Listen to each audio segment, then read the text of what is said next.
Hey folks, my name's Todd, and on behalf of Bellcom Training, I'd like to thank you for joining me for video 13. That's lucky number 13 in our transparent communication series.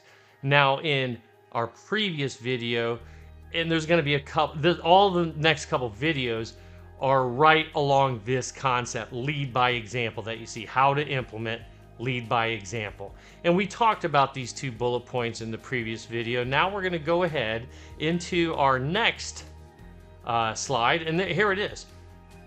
Be open and honest. And I know that's a no-brainer. Duh, transparent communication. Remember, going back to what the concept of transparent communication, being open and honest with your people. And I'm coming from a leadership position. Yeah, it doesn't matter if you're in a leadership position or not. If you're a reporter or a fellow coworker, you should be also leading by example, and in this case, be open and honest. Look at these two bullet points. The first one, share proactively.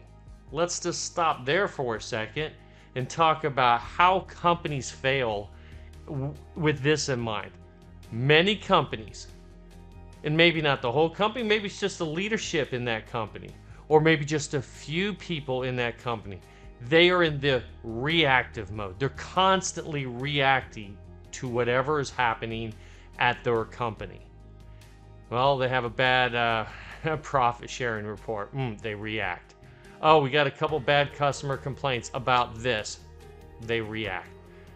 Instead of being proactive. Now, you know how that works. When you are in reactive mode, it's like you're chasing your tail all the time. And the people that report to you, they can see that. They can feel that. And they are wondering when the other shoe is going to drop. They're confused. And it creates a lot of friction. It really does. Being in a reactive mode, you've been on those teams before, you've been in those companies, I guarantee 10 to 1 that you've been a part of that reactive mentality. Maybe not directly, maybe it was the people above you, but it does put you on edge. And you can tell when your leader is constantly in a reactive mode. Well, we just had this happen, so okay, how are we going to put this fire out? They're reacting instead of being proactive. Proactive is like breaking out your crystal ball and being a fortune teller, right? But it's really not that hard. In fact, most successful companies, they're planning out their future moves. 3 months, 6 months, a year, maybe even longer into the future. Okay, this is where we want to go. Here's where we are. This is where we want to go. And then let's come up with a game plan to get there. Okay, that's good. That's being proactive. But are they sharing that with their people? The people that work for them, the reports. Some do, and they do very well. Some don't. I can't imagine a company not having an idea where they want to go. But are they sharing that with their people? They have to. Keep your team informed about what's happening, the good and the bad, and what's coming.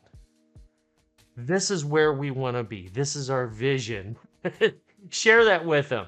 Now, is it always going to work out? No. Things happen.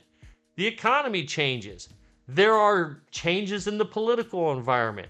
There's so many things that can happen that could change your direction. And then you kind of have to go in a reactive mentality. But here's the key. By being proactive, you're looking ahead to the future. This is where we want to go. Well, if this happens, here's how we can respond.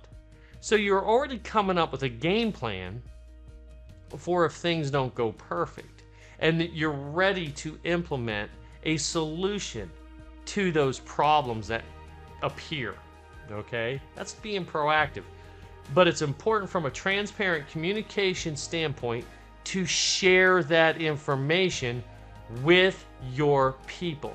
Be transparent by sharing that, the good, the bad, the ugly. Even though you know they may not want to hear the ugly, you're still being open and honest with your people, and they will appreciate that, and they will respond in a positive way.